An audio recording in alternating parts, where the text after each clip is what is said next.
지금 우리 헌법재판소가 대통령을 파면하는 것이 쉬운 일로 생각하는 것은 아닌지 정말 잘못되었다고 저는 생각합니다. 유신 이후에 무려 15년 이상에 걸쳐서 많은 민주화 운동의 희생과 헌신에 의해서 이루어진 대한민국 헌법이고 직선제 대통령 선거입니다. 이 직선제 대통령 선거에 의해서 뽑힌 대통령을 헌법재판관들이 만장일치로 파면한 박근혜 대통령 만장일치 판결의 결과가 어떻게 됐습니까? 과연 올바른 판결이었습니까? 박근혜 대통령이 무슨 큰 잘못을 했나?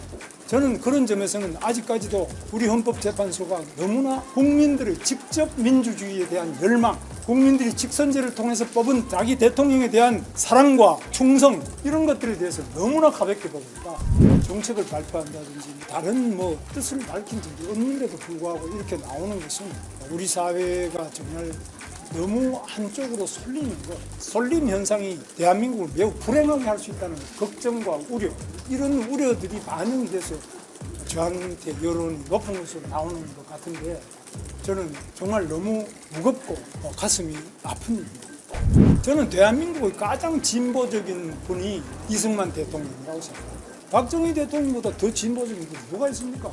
우리가 배고프고 이 전기불 하나 없는 깜깜한 세상에서 이 밝고 너무나 좋은 위대한 한강의 기적을 만든 분이 진보지. 무엇이 진보입니까? 부정선거 주장에 대해서는 많은 그것도 갈등이 있는 부분이고요. 부정선거를 주장하면 무조건 아니다라고 말하는 것이 아니라 무슨 부정선거가 어디서 어떻게 이루어지고 누구에 의해서 이루어졌는지 그 결과가 어떻게 됐는지를 끊임없이 검증하고 답하고 그런 부분을 줄여나가기 위한 선거관리위원회의 노력이 있어야 되는데 제가 볼 때는 부정선거가 있다 없다 이런 게 아니라 인간이 하는 일은 항상 문제가 있을 수 있죠.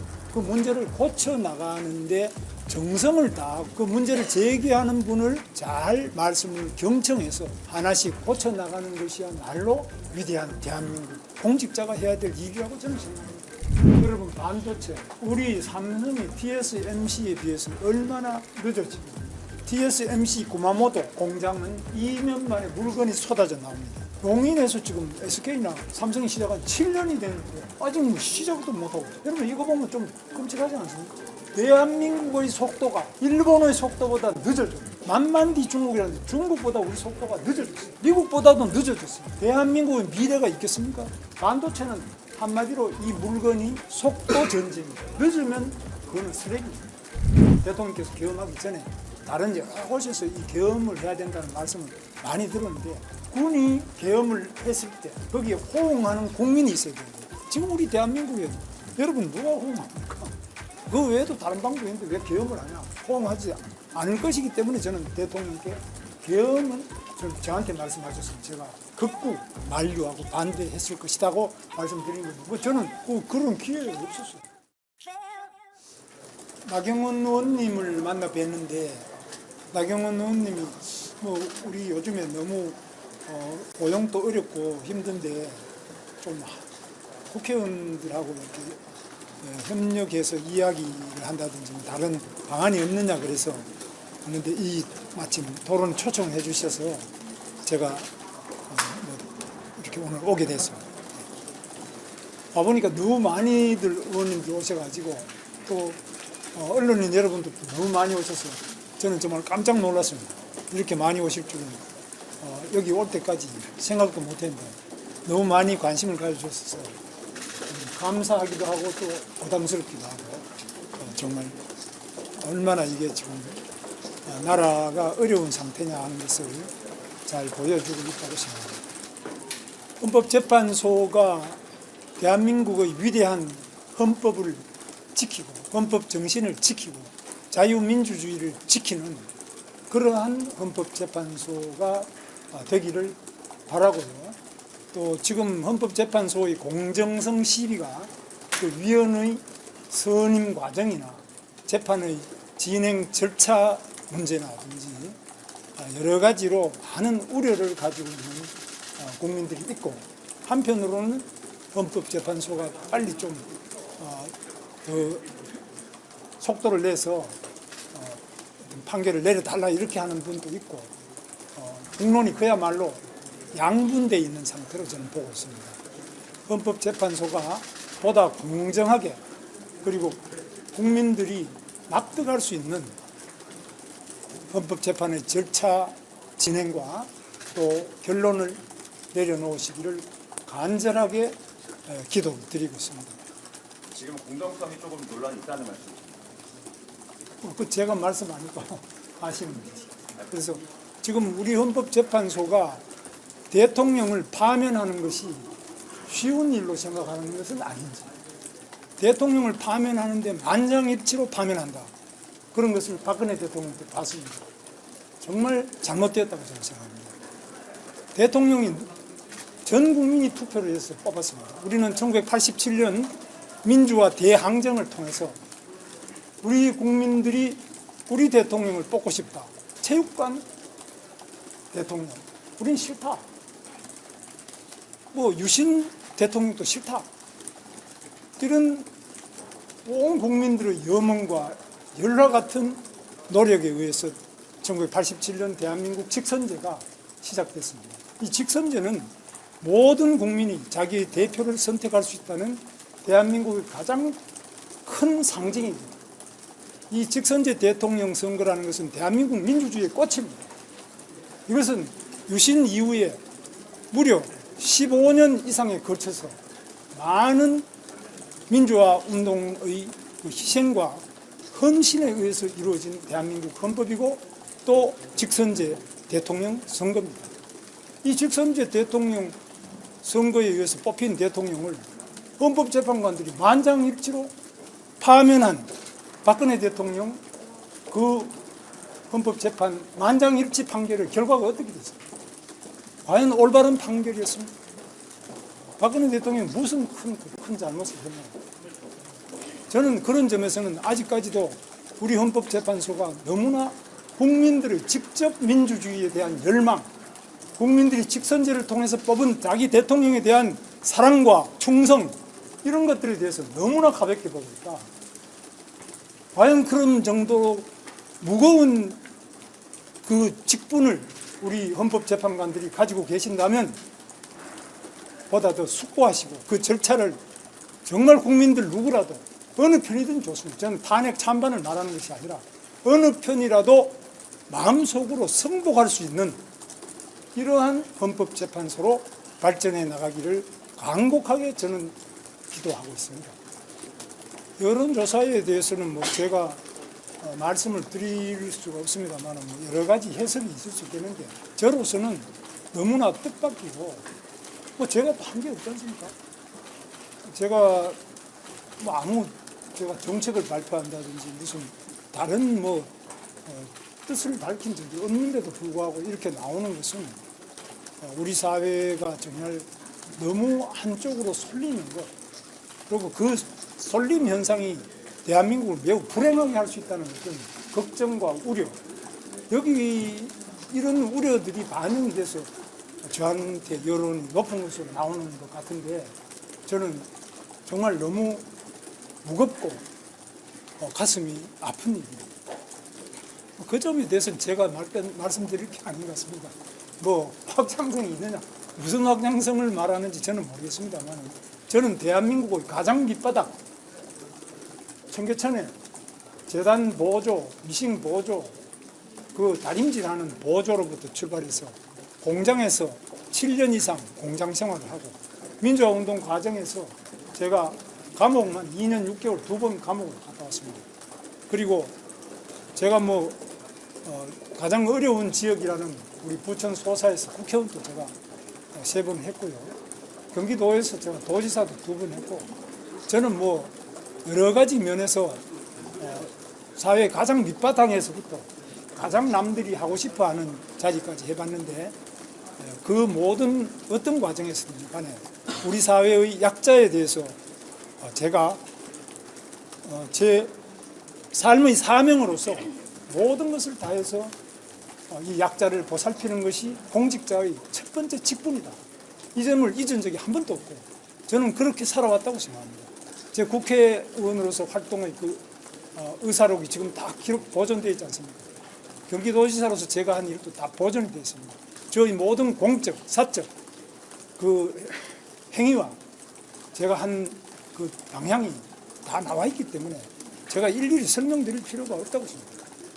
뭐 중도가 누가 중도인지는 저는 모르지만 저는 가장 밑바닥 소록도 한센촌부터 경기도 6개 한센 마을부터 그분들부터 제가 같이 가서 우리 공무원들과 함께 울고 정말 힘들게 그분들의 문제를 해결하면서 우리 공무원들은 기존의 모든 규정을 이기고 가장 어려운 사람을 위해서 헌신할 수 있고 그 헌신이 공직자의 최대의 기쁨이고 행복이라는 것을 우리 경기도 공무원들하고도 함께 느꼈고 뭐 우리 국회 보좌관들도 마찬가지입니다. 그래서 그런 점에서 저는 우리 정치가 나아가야 될 바가 정말 소외된 가장 어려운 분들 지금 같으면 5인 미만의 노동자들, 실업자들, 집에서 쉬었은 청년 이런 분들을 돌보는 것이 정치 아니겠습니까?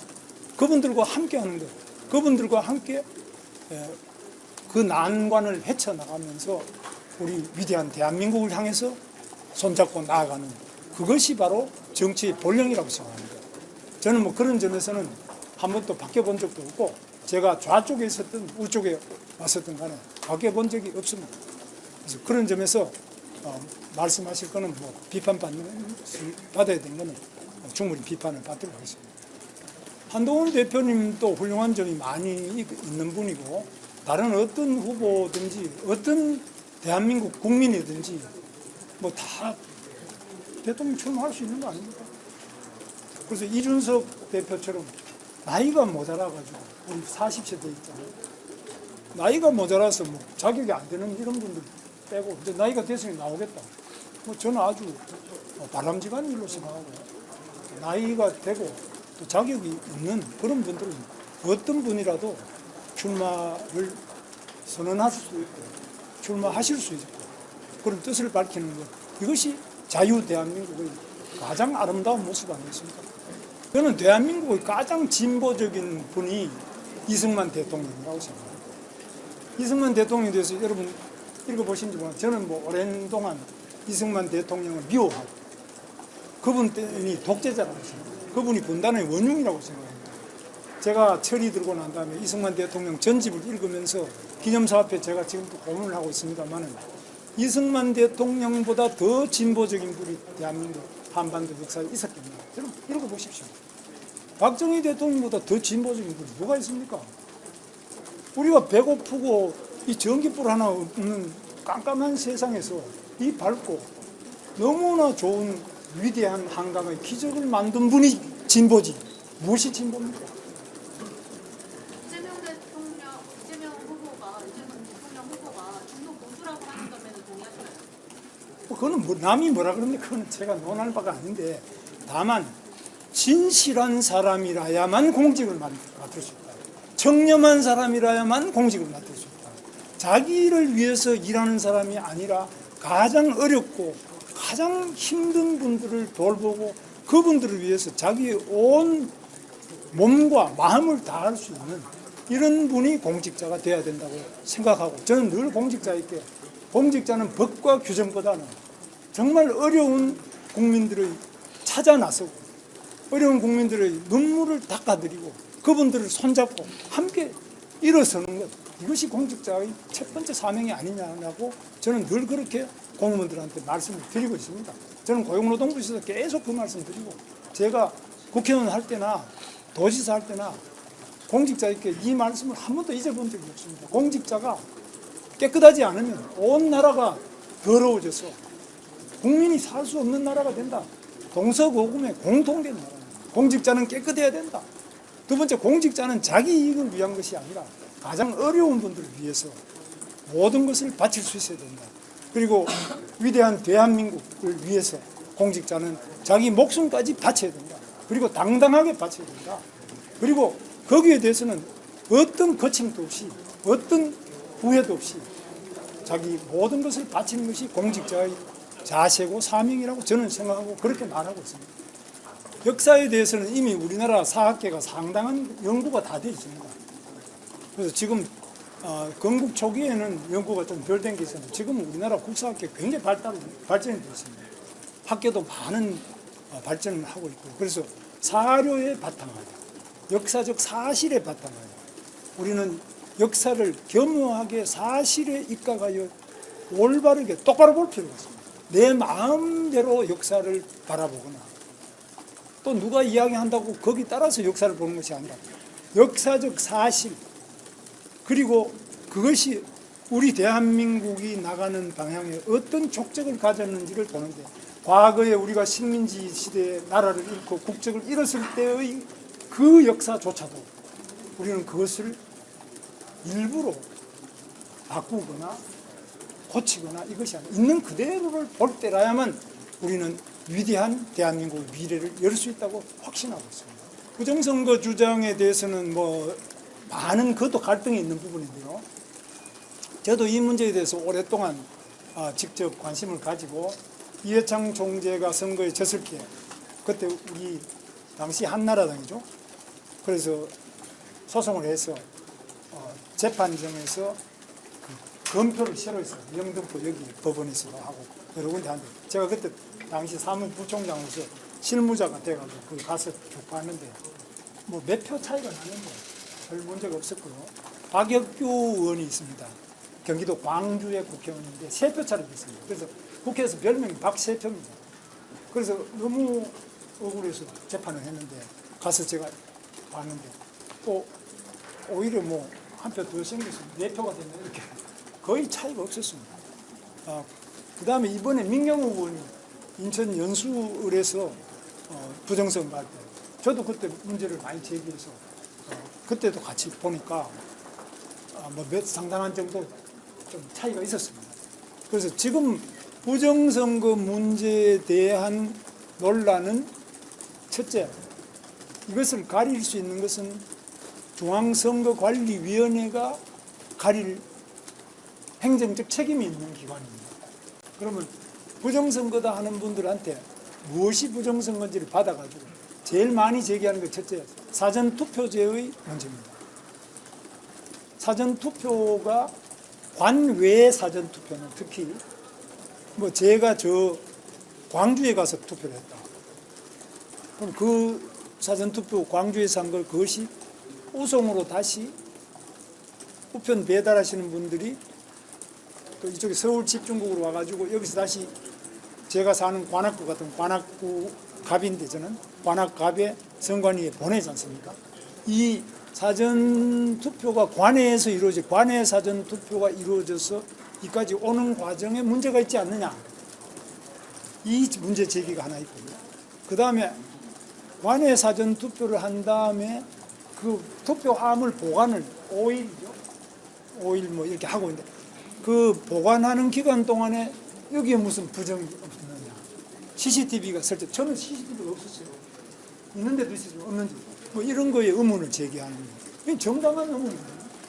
그럼 그것을 의문 제기하는 사람이 제기하는 의문을 보다 더 안전하고 착오가 없게 보완할 책임이 선거관리위원회에 있습니다.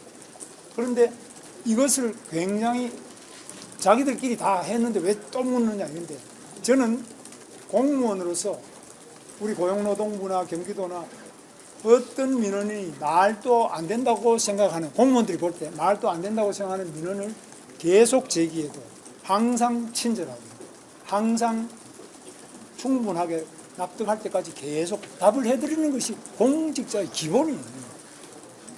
이런 부분에서 중앙선거관리위원회가 소홀한 점이 있다.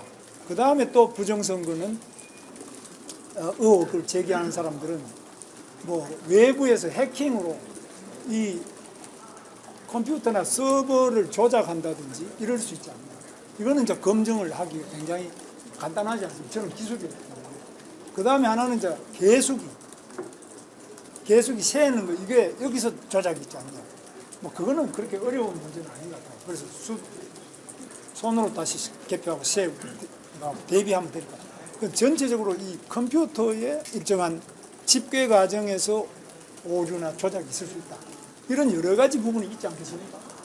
이런 부분에 대해서 하나하나를 검증하고 그것을 예방하기 위한 보다 더 공명하고 공정한 선거가 될 수 있도록 하기 위한 우리 선거관리위원회와 우리 정부 기관의 노력이 계속되기를 바라고 부정선거를 주장하면 무조건 아니다라고 말하는 것이 아니라 그 무슨 부정선거가 어디서 어떻게 이루어지고 누구에 의해서 이루어졌는지 그 결과가 어떻게 됐는지를 끊임없이 검증하고 답하고 그런 부분을 줄여나가기 위한 선거관리위원회의 노력이 있어야 되는데 불행하게도 선거관리위원회 중앙선거관리위원장 권순일이라는 분은 뇌물도 받아먹지 않느냐 뭐 이래가지고 뭐 50억 클럽이다 이런 거 들어보셨죠? 중앙선거관리위원장이에요.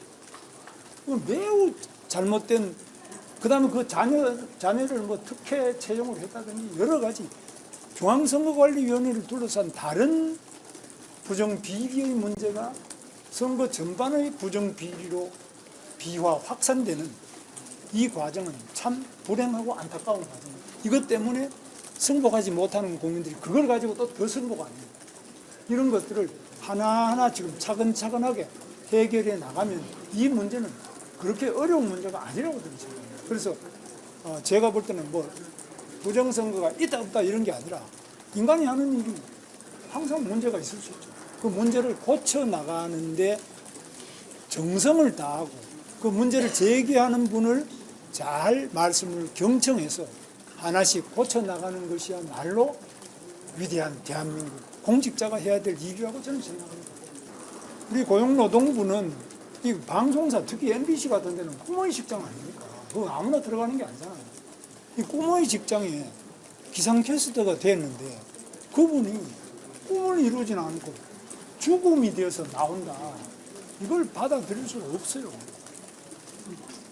왜 이렇게 불행한 일이 일어났느냐. 모든 국민들이 젊은이들이 가고 싶어하는 MBC에 왜 이런 일이 일어났느냐.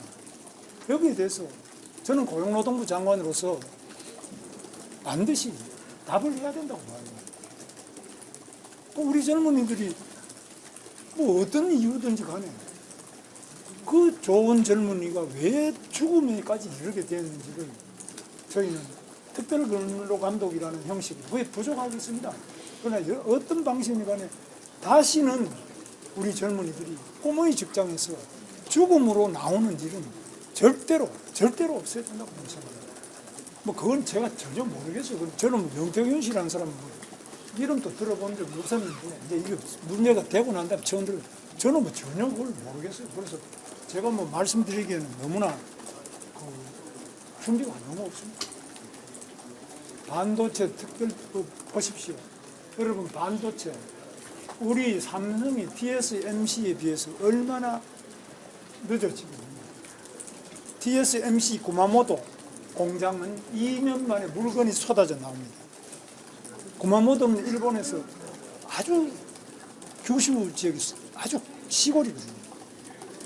혼슈하고도 또 다른 그런 아주 그냥 시골에서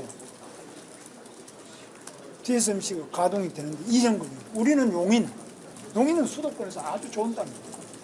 용인에서 지금 SK나 삼성이 시작한 7년이 됐는데 아직 뭐 시작도 못하고 있어요. 여러분 이거 보면 좀 끔찍하지 않습니까? 왜 이렇게 됐냐? 이거 고쳐야 됩니다. 그래서 반도체 특별법에 나와 있는 그 시간의 문제가 아니다. 대한민국의 속도가 일본의 속도보다 늦어졌다.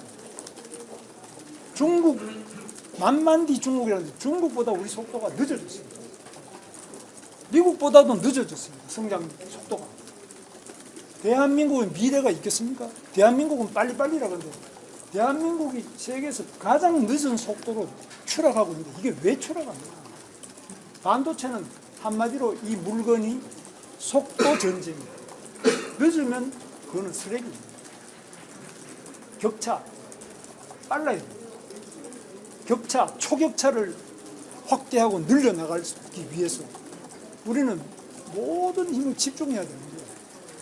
그렇다고 해서 뭐 노동자들 건강이 해치면 어떡하나. 건강을 해치면 안 되죠. 그 얼마든지 우리가 일과 건강이 양립할 수 있고 그런 과학, 의료 기술이 발달된 대한민국. 그래서 지금 더 이상 어떤 자기 주장에 매달려 가지고 대한민국 모든 사람이 발목이 잡혀 가지고 대한민국에서는 못하겠다. 미국으로 탈출하자. 또는 외국으로 탈출하자. 또 기술이 그렇게 높지 않은 데는 뭐 다른 나라로 다 탈출하자. 지금 엑소더스 코리아가 얼마나 급속하게 일어나는지 여러분 보시지 않습니까? 대한민국 투자 안 하지 않습니까? 그러면 투자 안 하는데 우리 젊은이들은 쉬었습니다. 젊은이들이 원하는 자리가 반도체라든지 고임금 좋은 거 아닙니까? 그럼 고임금고 연봉 1억 이상, 그 다음에 R&D, 연구기술직, 이런 또 반도체 같은 특별한 분야에 대해서 하자는 이것도 안 하면서 먹사니즘을 말합니까? 이것도 안 하는 사람들이 잘사니즘을 이야기할 수 있어요? 이것은 거짓말입니다. 계엄을 대통령께서 뭐 답답하시니까 계엄하셨다. 뭐 이거는 일거에 좀 해결할 수 있지 않겠나 하는데 계엄이 성공할 수 있는 조건은 저는 이제 요즘에 다시 정리를 해보면은 저는 이 계엄에 대해서 미리 많이 들었어요. 대통령께서 계엄하기 전에 다른 여러 곳에서 이 계엄을 해야 된다는 말씀을 많이 들었는데 저는 생각을 오랫동안 해왔는데 첫째, 계엄을 하려면 군을 완전하게 장악해야 돼. 박정희 그 당시 현역 군인 아닙니까? 그 다음에 전두환, 노태우 이런 사람이 계엄을 합니다. 군을 장악한 사람. 두 번째, 그 군이 계엄을 했을 때 거기에 호응하는 국민이 있어야 돼요. 지금 우리 대한민국에 여러분 누가 호응합니까?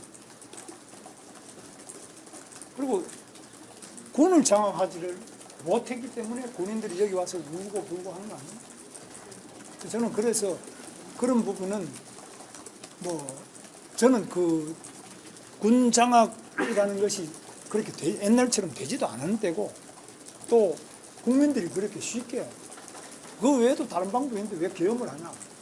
호응하지 않을 것이기 때문에 저는 대통령께 계엄은 저한테 말씀하셨으면 제가 극구 만류하고 반대했을 것이라고 말씀드린 거죠. 뭐 저는 그런 기회가 없었어요. 그러나 저한테 그 제안을 한 사람들에 대해서는 제가 절대로 그런 뭐 꺼내지도 말하고 저는 단호하게 계속 그거는 거부 반대를 해왔습니다. 이전부터 계엄 말씀 많이 들었다는 게 어떤 건지 좀 추가로 설명. 뭐 여러분들이 그런 이야기를 해요. 이건 뭐 계엄밖에 되냐 이런 말을 군 출신이나 뭐 이런 분들이 계세요. 그런데 저는 그렇게 답을 하고 그렇게 생각을 했답니다.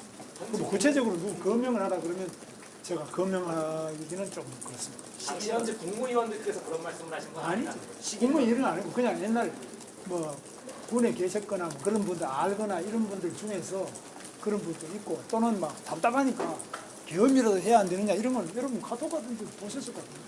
그런 게 대통령 계엄하시기 전에도 그런 이야기가 많이 있었습니다. 장관님 말씀하신 게 군 장악이나 아니면 국민들의 호응이 없었기 때문에 뭐 반대하셨다 그런 취지를 읽을 수 있어서 그건 될 수 없는 거라고.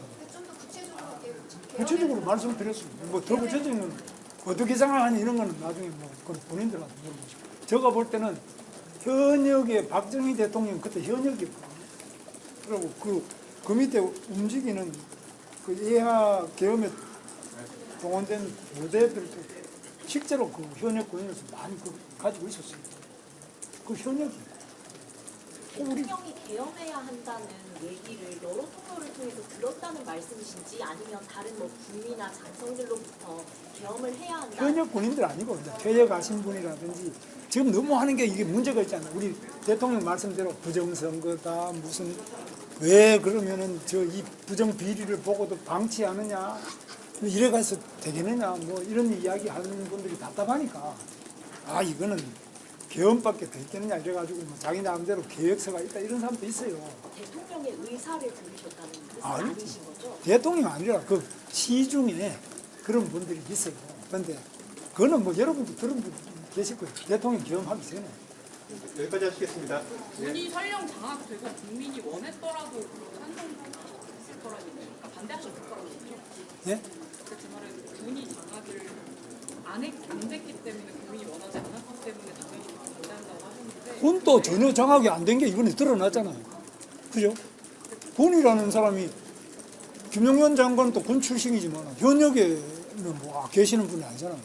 그래도 장관이 이야기한다고 요즘 군인이 안 따라간다는 거 여러분 이번에 지금 보시면 다 그렇게 말하지 그렇죠? 군인들이. 뭐 어떤 장군은 여기 별 달고 나가 엉엉 울면서 나 장관한테 이용당했다 이런 말을 하는 그런 군인 장군도 있잖아요. 그리고 군이라는 게 군이 목숨을 걸고 하는 게 군인 아닙니까? 목숨을 걸고 어떤 일을 하는데 그 장관 이야기한테 장관에 속았다 이렇게 말하는 운다고. 그러니까 그런 거는 계엄이 될 수가 없는 거죠. 그러니까 현재 그뿐만이 아니라 우리나라의 군 현실이 그런 현실에 있다는 거죠. 그래서 지금은 계엄할 수 있는 시대가 아니에요. 시대가. 그리고 또 전쟁이라든지 이러면 또 할 수 없이 그런 전쟁 상황이라든지 이런 때는 모르겠죠. 현재는 그런 상황까지 가지는 않았던 거 아니냐 이런 생각을 하는데 이거는 이제 판단의 차이가 있겠습니다. 자, 오늘 원래 토론회를 가셔야 되는 자리이기 때문에 여기까지 하겠습니다. 자, 됐죠? 자, 오늘 땅바닥이 추운데 감사합니다.